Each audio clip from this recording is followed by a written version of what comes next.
Aleluya, Dios es bueno. Todo el tiempo. Amén. Vamos a empezar, vamos a declarar. Tomen sus Biblias. Vamos a decir, esta es mi Biblia. Es la palabra de Dios para mi vida. Es Dios hablándome a mí. Yo soy todo lo que Él dice que soy. Tengo todo lo que Él dice que tengo.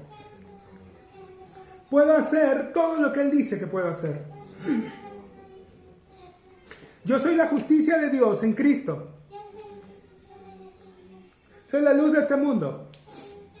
La sal de la tierra. Real sacerdocio. Nación santa. Pueblo adquirido por Dios. Para anunciar las virtudes de aquel que me llamó de las tinieblas a su luz admirable. Soy un hijo de Dios. Soy la respuesta de Dios a la oración de mucha gente. La creación entera gime esperando mi manifestación gloriosa. En mi boca está el poder de la vida y de la muerte. Me hablaré palabras de vida y no de muerte, de riqueza y no de pobreza, de salud y no de enfermedad, porque hay milagros en mi boca. Tengo miles de ángeles a mi disposición, esperando mis órdenes para actuar. He sido sellado con el Espíritu Santo de la promesa, el que levantó de los muertos a Jesús. Mora en mí y me perfecciona cada día. Hoy voy a recibir en mi corazón la preciosa, siempre viva, fructífera y poderosa semilla de la palabra de Dios. Mi mente está alerta, mi corazón está dispuesto. Nunca más seré el mismo. Nunca, nunca, nunca más seré el mismo. Amén. Amén. Romanos capítulo 5.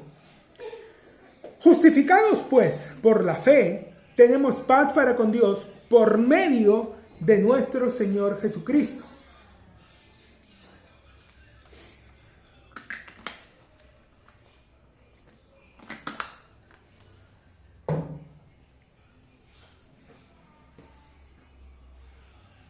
Por quien también tenemos entrada por la fe a esta gracia en la cual estamos firmes y nos gloriamos en el Señor nuestro. Nos gloriamos en la esperanza de la gloria de Dios. Y no solo esto, sino que también nos gloriamos en las tribulaciones, sabiendo que la tribulación produce paciencia. O sea, somos de lo que vamos a ver siempre el vaso medio lleno. Mire, algunas personas, no, usted solamente le está dando esperanza a la gente, hermano, usted solamente está hablando de positivismo y todo. Bueno, es que la fe es eso. La fe es la certeza de lo que se espera, la convicción de lo que no se ve. Entonces, tú las circunstancias no las puedes cambiar. En la parábola que contó Jesús, de los dos hombres que construyeron su casa, uno la construyó sobre la roca y otro la construyó sobre la arena. ¿Recuerdan? Sobre ambas casas vinieron lluvias, ríos, dieron con ímpetu contra la casa. O sea, las circunstancias para ambos fueron exactamente las mismas. La Escritura nos dice claramente que Él hace salir su sol sobre buenos y malos. Hace llover sobre justos e injustos. Pero entonces, ¿cuál es la ventaja? ¿Cuál es la diferencia? Depende cómo veas las cosas. Señalábamos algo que es una verdad en economía. Toda crisis es una oportunidad. Ahora, la mayoría de personas no ven las crisis como oportunidades, sino como problemas, ¿no? Cuando hablan que va a haber recesión, que va a haber inflación, que va a haber algo, La mayoría de personas piensan, oh, wow, ahora se va a devaluar la moneda, voy a tener problemas, voy a tener esto. Pero la gente que está metida en estos temas económicos no se desesperan, no se asustan, empiezan a crear empresas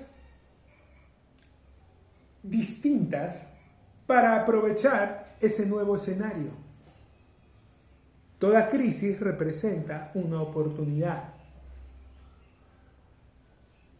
Al nosotros estar en paz con Dios, justificados pues por la fe, tenemos paz para con Dios.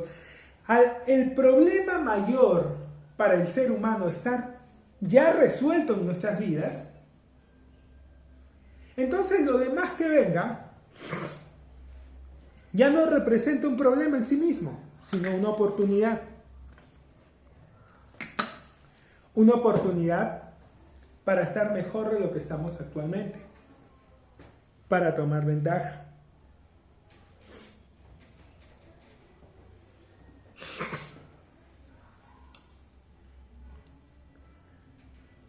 Por quien también tenemos entrada por la fe a esta gracia en la cual estamos firmes. ¿Cuál es el detalle?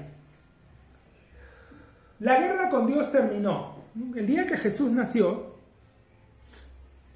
dice que aparecieron coros de ángeles y cantaban. ¿Recuerdan qué cantaban?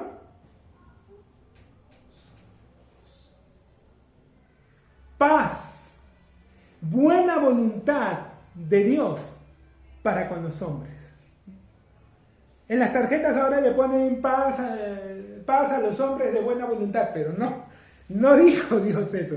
No dijo que había hombres de buena voluntad. Lo que decía el mensaje era paz y buena voluntad de Dios hacia los hombres. Entonces no es solo que la paz que Dios estableció con nosotros por medio de Jesucristo fue una no agresión, ¿entienden? Porque ya eso era bastante. O sea, es como que la mayor potencia en el mundo te declare la guerra.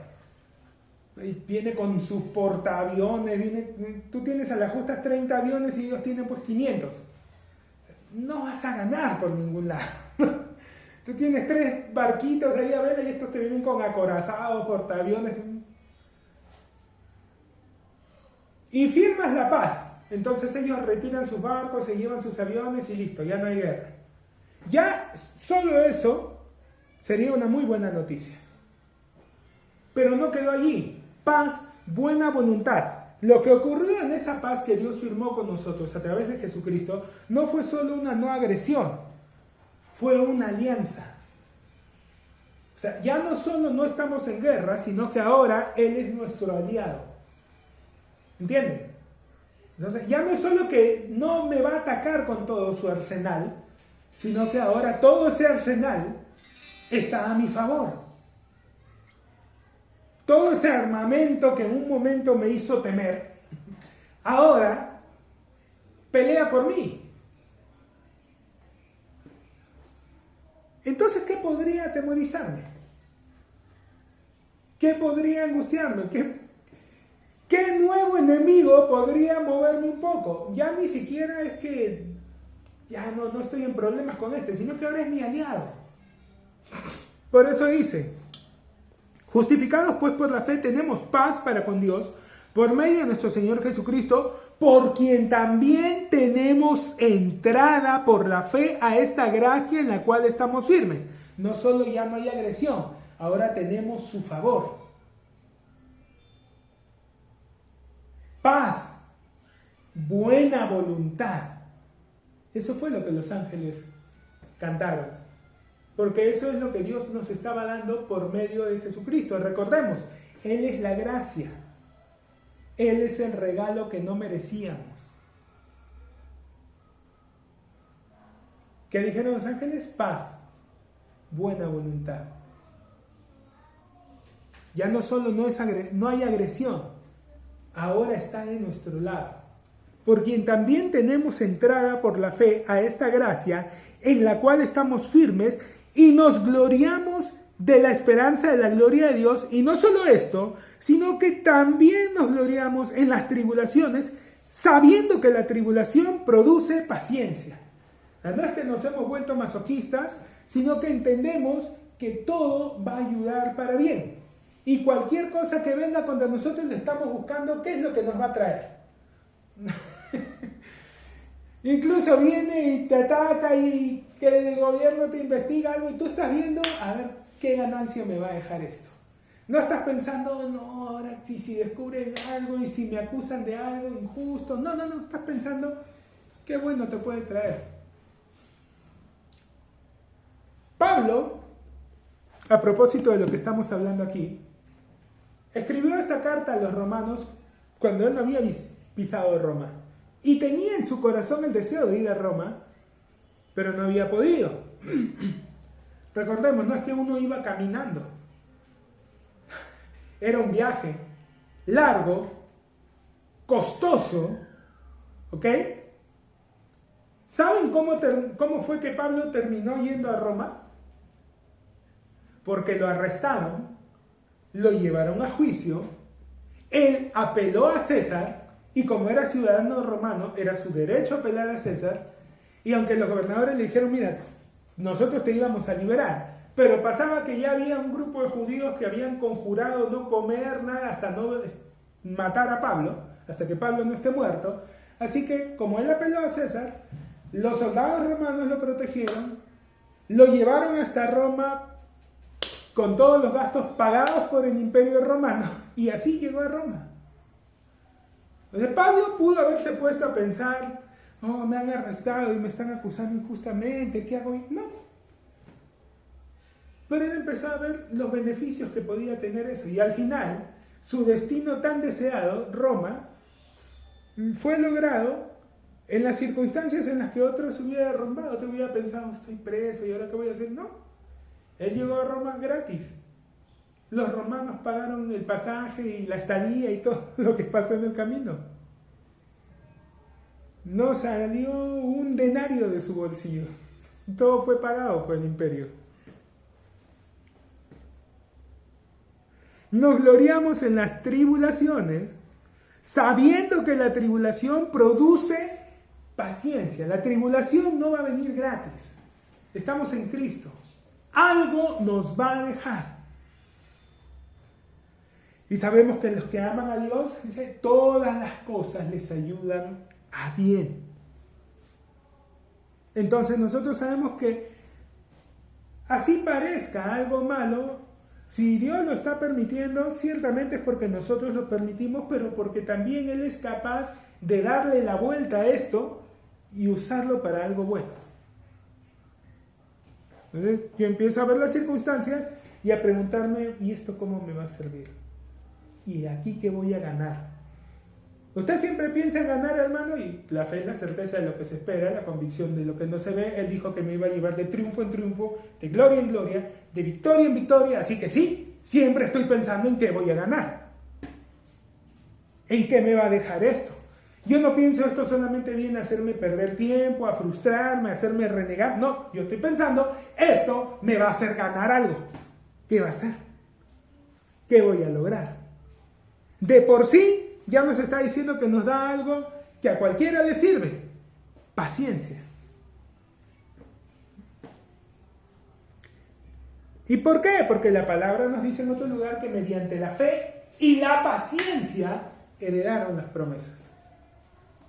La fe obra por el amor, pero la fe para poder funcionar correctamente necesita estar apoyada con la paciencia. Señor, te pido que me ayudes. Y voltean y empiezan a mirar. Señor, te estoy pidiendo que me ayudes. ¿Por qué no me ayudas, Señor? ¿Quién te ha dicho que no te ayuda?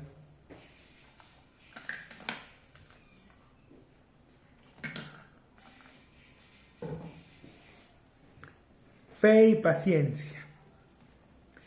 Y no solo esto, sino que también nos gloriamos en las tribulaciones, sabiendo que la tribulación produce paciencia, y la paciencia prueba, y la prueba esperanza, y la esperanza no avergüenza, porque el amor de Dios ha sido derramado en nuestros corazones por el Espíritu Santo que nos fue dado. Entonces, uno de los trabajos que el Espíritu Santo hace en nosotros es derramar el amor de Dios en nuestros corazones. Recuerdan que Jesús le dice a sus discípulos, os conviene que me vaya. Ahora, eso no parecía por ningún lado algo conveniente. Ellos habían caminado con este hombre, lo habían visto hacer milagros, lo vieron, y que él les dijera que a ellos les iba a ir mejor si él se iba, no parecía. Porque si yo me voy, el Consolador vendrá. Y cuando el Espíritu Santo vino, hizo de ellos, forjó en ellos la imagen de Cristo Jesús, y no estaba limitado como Jesús a estar en un solo lugar, porque el Espíritu Santo podía estar tan firme y fuerte con Pedro y con Juan en Samaria en su momento, como lo estaba con Santiago en Jerusalén, como lo estaba con Saulo en Damasco. ¿Entienden? Él estaba allí. No estaba limitado. Era como tener a Jesús en 3 ubicaciones distintas, algo que en su momento no podían. Sí, realmente les convenía, pero no lo vieron así en su momento. Lo declaramos siempre al iniciar las reuniones, pero tenemos que tomar conciencia de ese hecho, de esa realidad. El Espíritu Santo, el que levantó de los muertos a Jesús, cuando Jesús estuvo en la tierra, cuando caminó en la tierra, las cosas que hizo, la vida que tuvo, no la vivió, no hizo los milagros, no hizo ninguna cosa desde su posición de Dios hecho carne. Porque hay mucha gente que piensa eso, hasta el día de hoy dentro de la iglesia hay mucha gente que cree eso. No, es que él era el Hijo de Dios, pues. Es que él no hizo nada desde su posición de Hijo de Dios. Todo lo que él hizo mientras estuvo aquí, lo hizo desde la posición de un hombre ungido con el Espíritu Santo. ¿Ok? Lo hizo desde esa posición. No tomó ventaja. Recuerde, él se despojó de su divinidad y se hizo carne. Él era Dios, sí, él era Dios en la eternidad, él es el Verbo, todo lo que fue, todas las cosas fueron hechas por él. Pero cuando él vino a este mundo, él dejó toda esa naturaleza divina y se hizo hombre. Todos los milagros que hizo, los hizo desde su lugar de hombre. Ay, Jesús cuando tenía 5 años, él agarró barro y formó un pajarito y sopló y el pajarito voló. La Escritura no habla de eso. Pero él era el Hijo de Dios, él podía hacer milagros. No dice eso. Es más, si lees con atención, cuando ocurre el primer milagro, en las bodas de Caná, y María le habla, él le dice algo, le dice, mujer, aún no ha llegado mi hora. Y él le dice, bueno, si no es ahora, ¿cuándo? ¿Pero qué significa? Que él todavía no había hecho ningún milagro. Entonces, esa de que cuando estaba niño agarró el barro y formó el pajarito, eso no solo no está en la Biblia. Según el dato, eso está en otro libro, que también habla acerca de Jesús, pero con una perspectiva muy diferente. No lo he leído porque honestamente ese libro no lo he leído para nada, pero me dicen que está en el Corán. Y el Jesús que presenta a Mahoma en el Corán es diferente en muchas cosas al Jesús de la Biblia.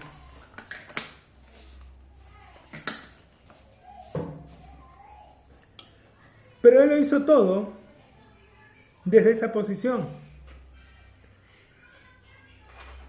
Pero no hubo un momento, miren, el único momento en que hizo algo de lo que le hubiera correspondido hacer fue cuando se quedó en el templo y le estaba enseñando a los ancianos, ¿se acuerdan? Y eso lo hizo cuando tenía 12 años. Que fueron a ofrecer sacrificios y después se van José y María y él se quedó. y cuando regresan lo encuentran en el templo, enseñándole a los maestros y todos sorprendidos escuchándolo. Y ellos van y le dicen, ¿qué hace aquí? No saben que en los negocios de mi padre no es necesario estar. Ahora, ¿pero por qué hizo eso? Este muchacho, qué tremendo. No, es que había, recuerdo en una profecía donde hablaba de que un niño les iba a enseñar. Y lo hizo a los 12 años. ¿Por qué? Porque a los 13 ya no era niño en el judaísmo. A los 13 ya él podía enseñar, podía compartir. A los 12 años todavía era un niño. Y les estaba enseñando. ¿Ok? Entonces, él todo lo que él hizo aquí, lo hizo desde esa posición, como un hombre ungido, con el Espíritu Santo. La esperanza no avergüenza porque el amor de Dios ha sido derramado en nuestros corazones por el Espíritu Santo que nos fue dado. Por eso es que él después les habla a sus discípulos, les dice que les conviene que él se vaya y que él iba a enviar al Consolador, al Espíritu Santo, para que el Espíritu Santo les enseñe. Les dice que los que creían en él iban a hacer las cosas que él hacía y aún mayores. ¿Por qué? Porque no iba a haber diferencia, porque iban a estar en la misma posición que él estaba. Hombres ungidos con el Espíritu Santo. Por eso iban a poder hacer todos estos milagros. No necesitaban la naturaleza divina que él tuvo antes de despojarse.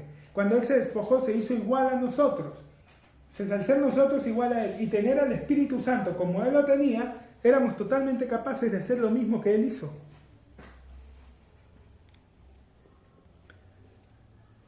Porque Cristo, cuando aún éramos débiles, a su tiempo murió por los impíos.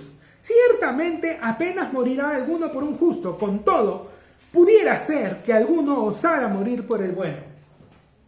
Gente que se ha sacrificado para salvar a otros, sí, han existido, son pocos, son contados. Usualmente la gente para sacrificar su vida lo hacen por un sentido de valor, sienten que están salvando a alguien que tiene un valor intrínseco superior al suyo. ¿Qué es lo clásico cuando hay algún tipo de accidente, tragedia, un barco que se hunde y todo? ¿Qué es lo que se dice normalmente? Mujeres y niños primero, ¿no? Esa es la lógica. ¿Por qué no los hombres? Porque las mujeres tienen la capacidad de albergar vida. La mujer siempre ha sido estimada como valiosa, como digna de recibir privilegios superiores al hombre por su condición de mujer. Esa es una parte del mensaje que no se ve hoy día en todo este feminismo absurdo que se quiere predicar, que lo ven todo malo y en realidad con la igualdad no están elevando a la mujer, la están rebajando. Porque ese patriarcado y todo lo que siempre ha hecho es valorar la vida de la mujer por encima de la del hombre. Todo tiene sus pros y sus contras, pero eso ha sido una realidad. Y la gente suele sacrificarse si siente que su sacrificio vale para preservar algo mayor a ellos. ¿Por qué mujeres y niños? Porque al final, si este hombre ya tiene 50, 70, ¿cuánto le puede quedar por vivir? 30, 20. En cambio, este niño tiene toda una vida por delante. Puede producir, puede hacer mucho más. Y la gente se sacrifica de esa forma, ¿no? Pero raro es que alguien se sacrificara por un delincuente. Que alguien diga, no, ¿saben qué? Salven a estos asesinos, a estos ladrones. Ellos merecen vivir más que yo. No, se mueran. Es la forma de pensar de la gente. O salvemos a estas personas que tomaron malas decisiones en su vida, ¿no? Nadie. O sea, la gente podría sacrificarse por alguien que considera más valioso o superior a ellos, pero jamás se sacrificarían por alguien que vieran como inferior. Pero Jesús sí lo hizo. Mas Dios muestra su amor para con nosotros en que siendo aún pecadores, Cristo murió por nosotros. Él no murió por gente buena, Él no murió por los creyentes, Él murió por el mundo. Nosotros recibimos su regalo, aceptamos, creímos, pero Él murió por todos, incluso por aquellos que sabían que no iban a responder, incluso por aquellos que sabían que lo rechazaban, pero Él extendió el regalo, igual se los dio. Mas Dios muestra su amor para con nosotros en que siendo aún pecadores, Cristo murió por nosotros, pues mucho más, estando ya justificados en su sangre, por Él seremos salvos de la ira. Y esto me sorprende porque aquí está clarísimo, pero que haya tanta gente en la iglesia que no entienda hasta el día de hoy de qué fueron salvados. Y sigan pensando, es que la iglesia va a ser arrebatada, hermano, antes de la tribulación porque el Señor prometió salvarnos. En ninguna parte dijo que los iba a salvar de la tribulación. Si vas al Apocalipsis, hay un mensaje a las 7 iglesias que están pasando la tribulación. Es que esos son los tibios, hermano, los que carnales que no sabían... Entre esas iglesias está la iglesia en Éfeso, está la iglesia... Hay iglesias espirituales, hermano. No son iglesias carnales, pero todas ellas están durante la tribulación. ¿De qué somos salvos? Aquí lo dice claramente. Pues mucho más estando ya justificados en su sangre, por Él seremos salvos de la ira. Cuando habla de la ira, se está refiriendo a la ira de Dios. Cuando Jesús leyó ese pasaje en la sinagoga que hablaba de Él, el Espíritu del Señor está sobre mí. Me ha ungido para dar vista a los ciegos, buenas nuevas a los pobres, libertad a los cautivos, a predicar el año agradable del Señor.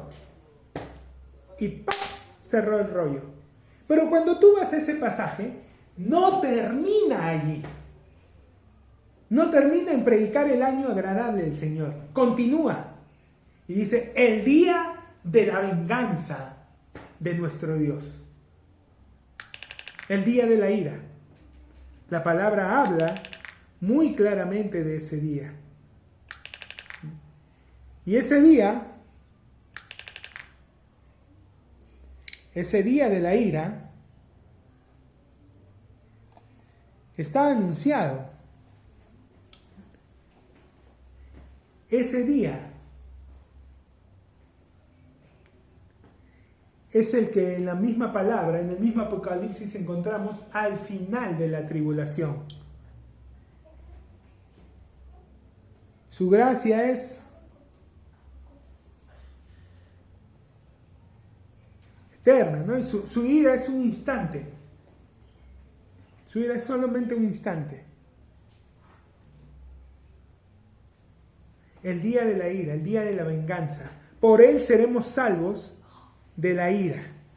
Porque si siendo enemigos fuimos reconciliados con Dios por la muerte de su Hijo, mucho más, estando reconciliados, seremos salvos por su vida. Y no solo esto, sino que también nos gloriamos en Dios por el Señor nuestro Jesucristo, por quien hemos recibido ahora la reconciliación. Por quien hemos recibido ahora la reconciliación.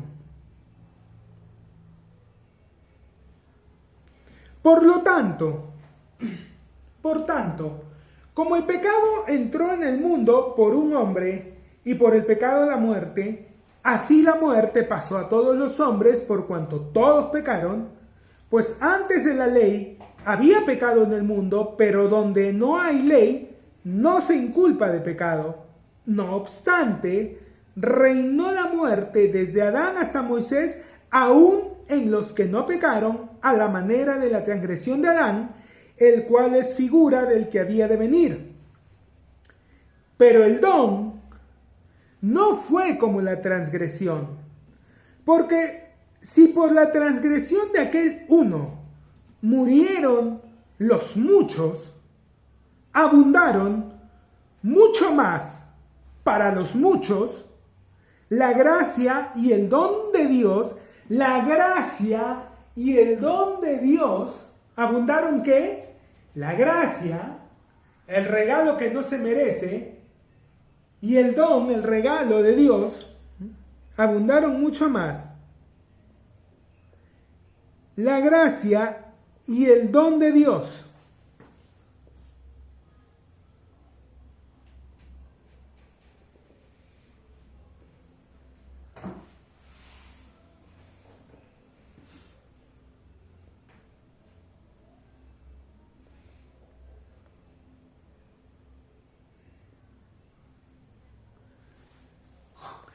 Vamos a volver. Por tanto, mírenla con atención. Por tanto, como el pecado entró en el mundo por un hombre y por el pecado la muerte, así la muerte pasó a todos los hombres. Ya en algún momento señalamos que esto es como en matemáticas, ¿no? Como cuando había una ecuación muy complicada que tenía demasiados signos negativos y que si tú empezabas a resolverlo, te iba a empezar a sacar raíces y cosas que te la iban a complicar mucho. Pero si tú la querías resolver así como estaba, iba a ser larguísimo. Y de repente le pides ayuda a alguien a uno de esos seres extraños, a los cuales hay que observar con cuidado, que les gustan las matemáticas. No digo que sean buenos, porque conozco mucha gente que es buena en matemáticas, pero me acuerdo de algunos que sí les gustaba y andaban con su libro de matemáticas y decían, que les gustaba andar resolviendo problemas. Tenía un amigo que le encantaba, le fascinaba matemáticas. No entiendo ese... Pero bueno, le pides ayuda a alguien así y entonces te decía, ¿no? ¡Ah, ya! ¡Esto es fácil! Te decía, no me humilles, dime cómo lo resuelvo. Mira, y te decía, ponía todo entre paréntesis aquí, el igual ponía todo entre paréntesis acá, y les ponía adelante un menos uno, o un más uno, como sea, y listo. Y entonces ya, esto multiplica, cambia aquí, esto es más, esto es menos, esto es menos, y lo resolvía y era una operación algebraica rapidita, en 3 pasos de la vida resuelta. Pero... O sea, le estoy poniendo algo que no es parte de la ecuación, sí, pero como lo estás poniendo en ambos lados no altera nada.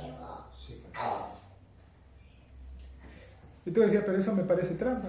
Pero no era trampa, era algo que podías hacer, era una propiedad que se te permite hacer, justamente para simplificar más rápido.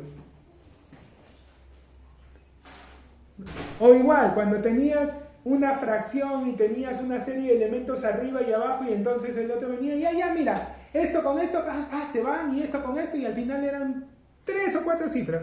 Simple. En este caso, el elemento que debe multiplicar a todo lo demás, el elemento que afectó a todo lo que está en 3 paréntesis, fue 1.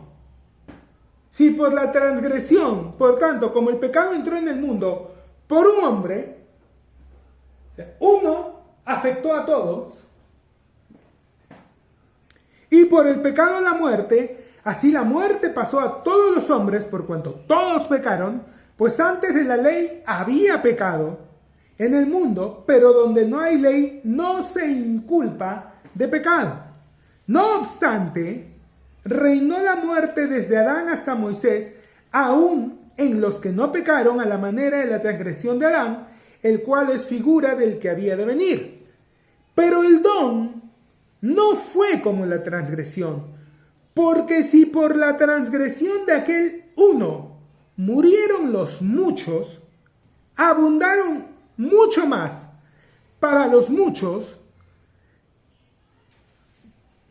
la gracia y el don de Dios por la gracia de un hombre, Jesucristo. Entonces, si lo que afectó a todo fue uno, la manera de arreglarlo es poniendo uno de nuevo delante. Si uno afectó a todos los demás, uno puede arreglar a todos los demás. Son principios matemáticos básicos.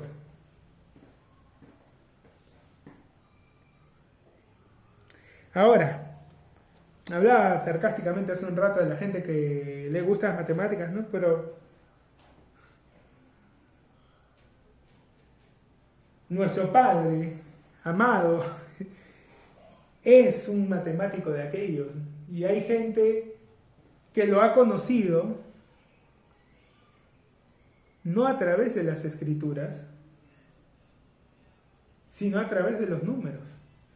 Hay mucha gente de ciencia que ha caído, que han quedado convencidos de la existencia de Dios a partir de observar y hacer cálculos en el universo, en todo, y darse cuenta de que esto no es un accidente. O sea, esto tiene tal precisión que las posibilidades de que esto haya ocurrido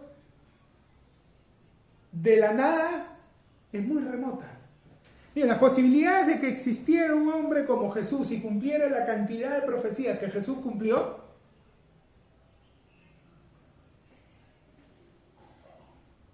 es absurdo pensar que él no era el Mesías.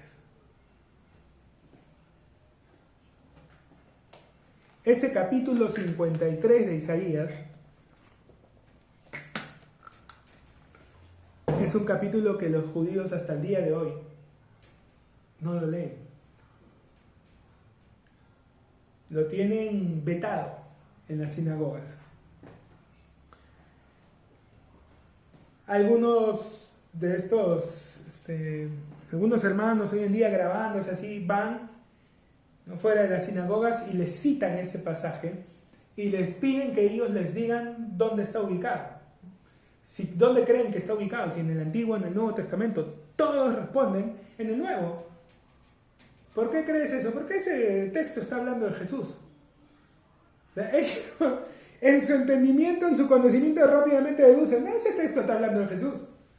Él herido fue por nuestras enfermedades, todo eso, le leen ese pasaje y ellos, no, eso está en el Nuevo Testamento, eso está hablando de Jesús.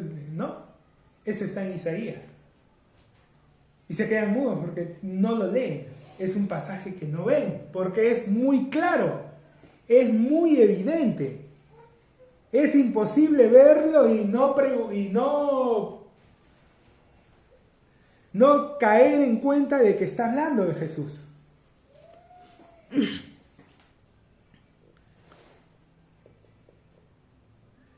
Abundaron mucho más para los muchos la gracia y el don de Dios por la gracia de un hombre, Jesucristo.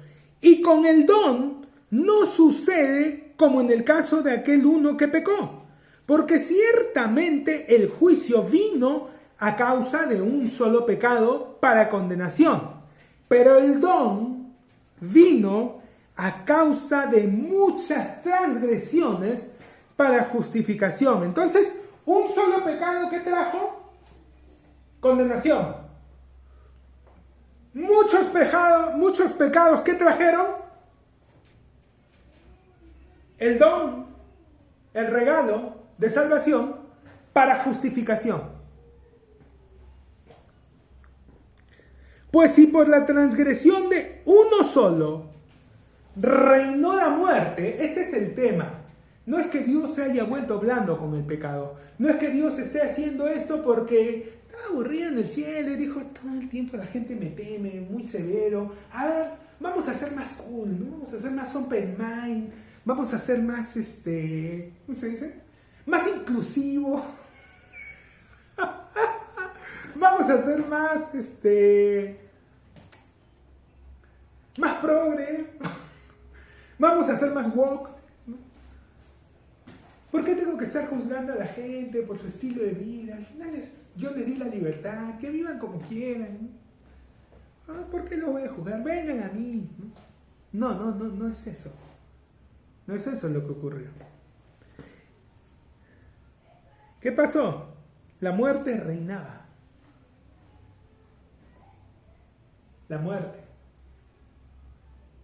Ahora, si todavía no estás entendiendo la gravedad de esto, te quiero recordar algo que Jesús dijo. Yo soy el camino, la verdad y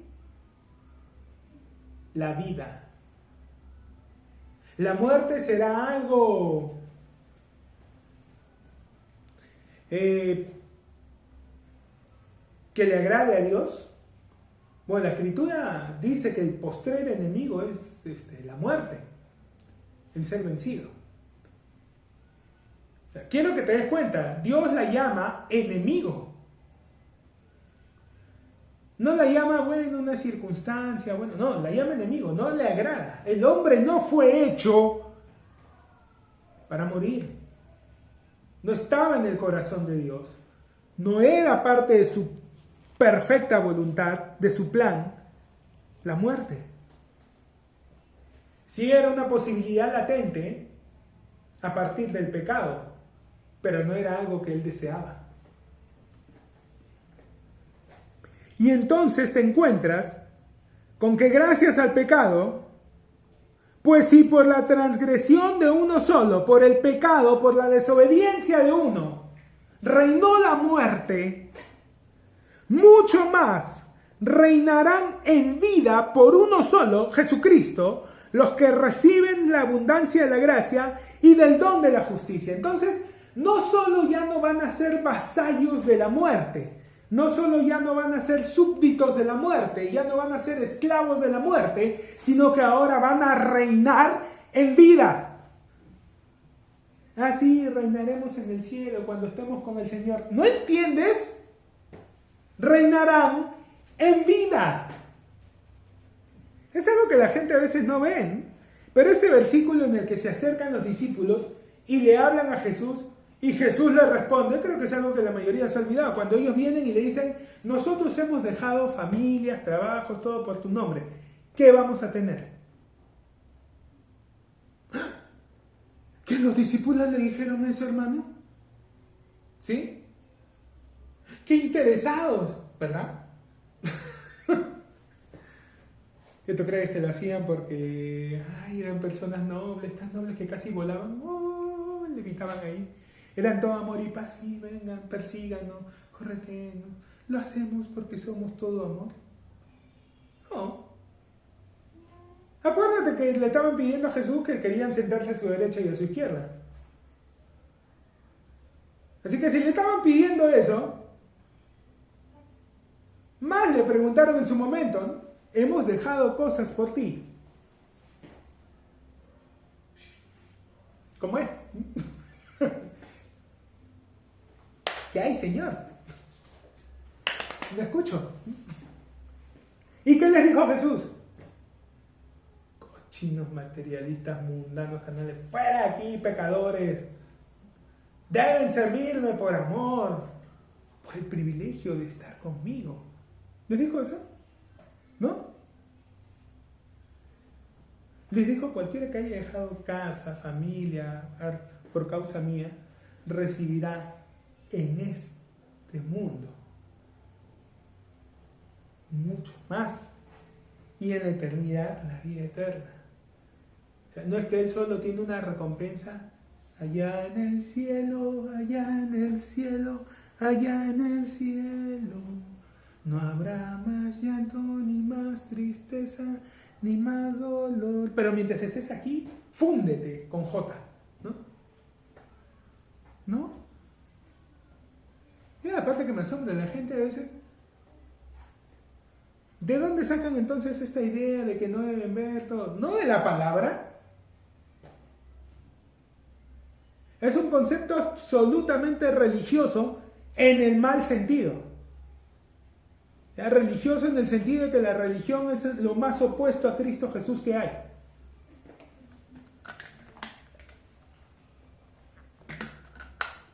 ¿Es Dios el que quiere que sus hijos estén pobres, miserables, ahí? Ya lo dije varias veces. La gente no conoce a Dios por medio de la Escritura. Oye, si los hijos de Dios a las justas abren la Biblia y las leen, ¿ustedes creen que los mundanos lo hacen? Y no es porque no tengan Biblia. En la mayoría de casas tienen alguna Biblia allí y la tienen como parte de la decoración de la casa, pero no la leen. ¿Y qué es lo que ellos pueden aprender y conocer de Dios? Cuando miran a un creyente. Porque los miran, observan, los ven. ¿Y cómo te enteras? Cuando abren su boca, cuando te equivocas y abren su boca y dicen, sí, pues los cristianos son así. Ahí te das cuenta que sí los andan mirando. Cuando en algún momento vienen así a los Nicodemo calladitos de noche y te hablan y te quieren preguntar y no saben cómo abordarte, pero ya no tienen a dónde más ir y quieren que les cuentes un poco porque te observan, te ven.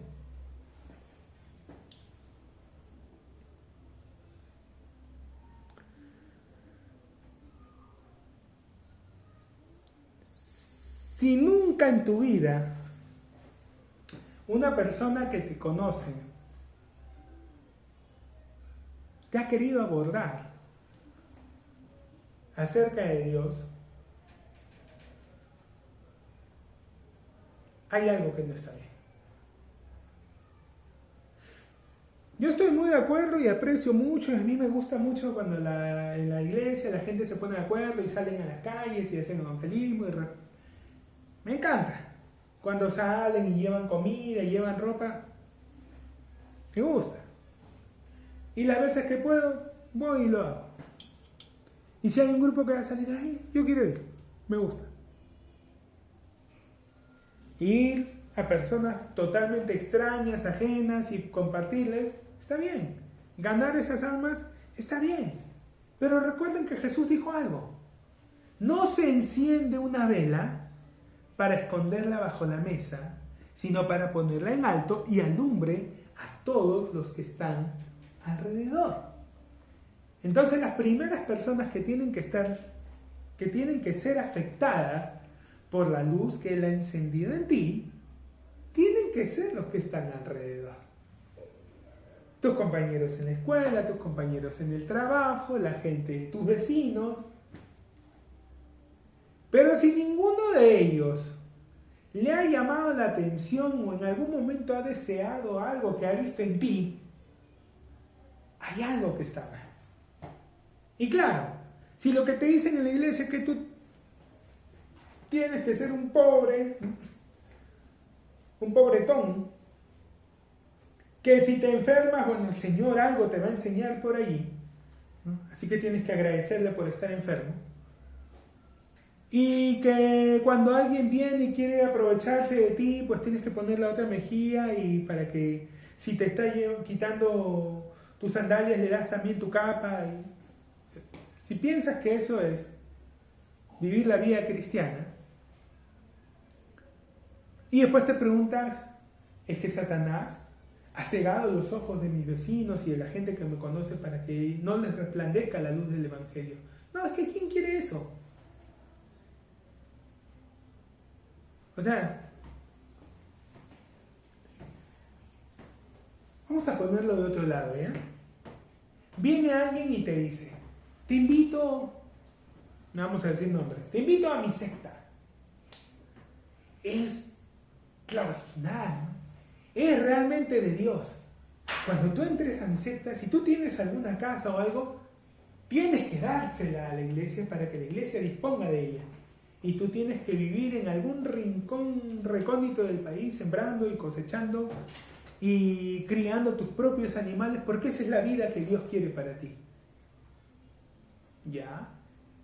Y de todo lo que siembras y cosechas le tienes que dar una parte a la iglesia, porque ellos te han dado esa tierra para que tú trabajes. Ya, pero yo desde mi casa. Pero es que tú no tienes que tener ninguna propiedad porque eso te lleva a la codicia, que es un pecado. Ajá. Y vienes y vives y eres feliz como yo. Y este tipo que te está diciendo que hagas eso siempre está pidiendo prestado, siempre está así. Gracias, no tengo mucho tiempo, la verdad. ¿Eres un endemoniado por rechazar eso? No, eres una persona que está usando el cerebro. Es una persona que está pensando. O sea, me están proponiendo algo, pero en realidad no veo ningún beneficio en lo que me están proponiendo. ¿No? ¿Qué ganancia tengo? Oye, ven acá y sé prácticamente un esclavo. Sí, ¿no? O que te ofrezcan, ya, no lo vamos a poner con iglesia, que te ofrezcan un trabajo donde digan, ven, trabaja con nosotros de 12 a 14 horas diarias por la mitad del sueldo mínimo, no hay seguro, no hay vacaciones, no hay nada, pero vas a tener el privilegio de trabajar acá. Y tienes que tener tiempo disponible porque si en algún momento necesitamos que te quedes horas extra, pues tienes que ponerte la camiseta de la empresa. Nadie va. Qué gente tan haragana, tan floja. No, ¿para qué vas a ir ahí a regalar tu vida? ¿Qué evangelio estamos predicando? ¿Qué Jesús estamos presentando? No el de la Biblia. ¿Y por qué la gente no se acerca? Porque si se acercan, algo malo tienen en la cabeza para acercarse con esa oferta. Tenemos el producto ganador, sí, el vendedor de años se me viene. Tenemos el producto ganador, pero no lo sabemos vender, no lo sabemos ofertar. Y la principal razón por la que no lo hacemos es porque no lo estamos consumiendo.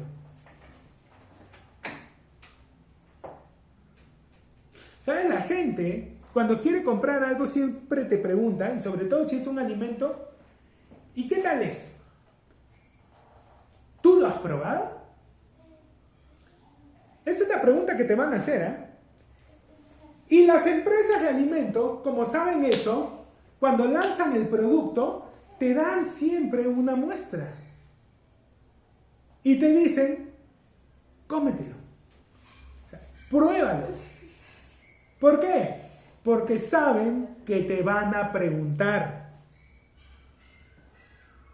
Y entonces en el momento en que te pregunta el cliente y te dice, ahora, como ellos confían en su producto, confían en que te va a gustar. Y que cuando tú lo estés ofreciendo, la gente te pregunta, oye, ¿cómo es? Ah, no, sí es rico. ¿Sí? Y no estás mintiendo porque sí te ha parecido agradable y todo. A ver, dame pues.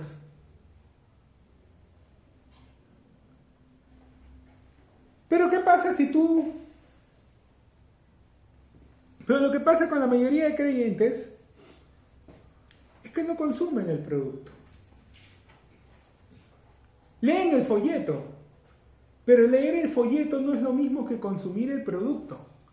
Él no vino a darnos una religión, no vino a darnos un sistema de normas, no vino a darnos una variante del judaísmo, Él vino a darnos una relación con Dios. Pues si por la transgresión de uno solo reinó la muerte, mucho más reinarán en vida por uno solo Jesucristo, los que reciben la abundancia de la gracia y del don de la justicia. Así que como por la transgresión de uno vino la condenación a todos los hombres, de la misma manera, por la justicia de uno vino a todos los hombres la justificación de vida. Porque así como por la desobediencia de un hombre los muchos fueron constituidos pecadores, así también por la obediencia de uno los muchos serán constituidos justos. Pero, conjunción adversativa implica que lo que viene a continuación se opone, reemplaza, contradice a lo que se estuvo hablando. ¿De qué nos estaba hablando? De la justificación.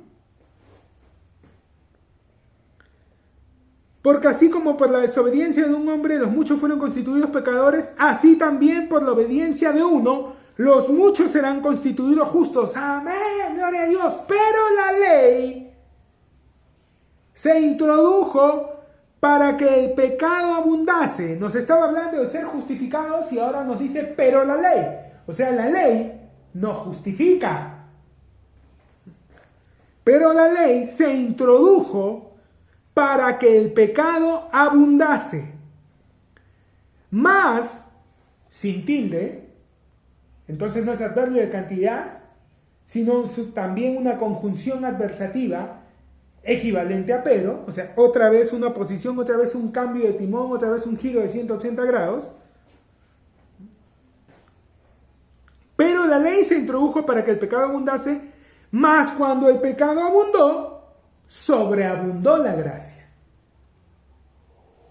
Para que así, como el pecado reinó para muerte, así también la gracia reine por la justicia para vida eterna mediante Jesucristo nuestro Señor. Señor nuestro. El elemento clave aquí, uno. Uno falló y todos fueron constituidos pecadores. Uno cumple y todos son constituidos justos. Perfecto. ¿Qué es la justicia? Perfección. Un perfecto equilibrio. ¿Es justo esto que hizo Dios? Por supuesto que sí. Uno solo falló y todos cayeron con él. Uno solo acierta y todos son levantados con él. Es perfecto. No hay injusticia, no hay falla. Es totalmente lógico.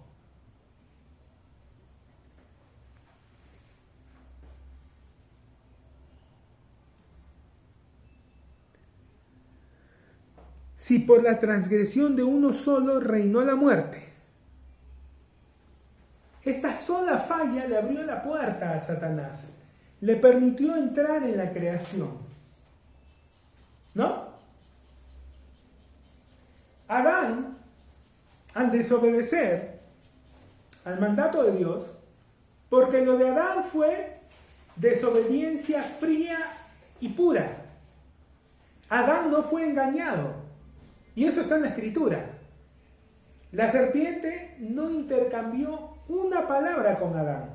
Todo el diálogo fue con Eva. Así pues la mujer que se dejó engañar. Espérate. Es que ella tiene esa excusa. A ella le engañaron. ¿Cuál es tu excusa, Adán? Adán no fue engañado. Entonces, mientras Eva actuó por un engaño, Adán lo hizo con ojos abiertos. Por eso cuando hablan de ese evento, no hablan del pecado de Eva, hablan del pecado de Adán. Porque él lo hizo con ojos bien abiertos. Lo hizo sabiendo lo que hacía. Y le dio en bandeja el mundo entero a Satanás. Con todo lo que había en el mundo, incluyéndose él mismo.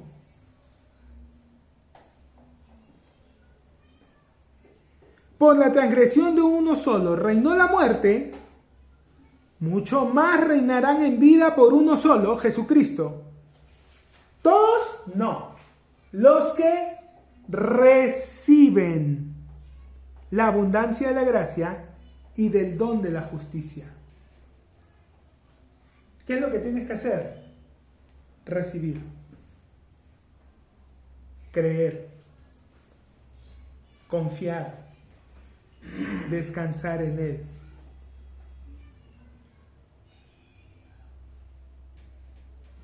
Pero la ley se introdujo para que el pecado abundase, mas cuando el pecado abundó, sobreabundó la gracia, para que así como el pecado reinó para muerte, así también la gracia reine por la justicia para vida eterna mediante Jesucristo, Señor nuestro. ¡Wow! Fue perfecto.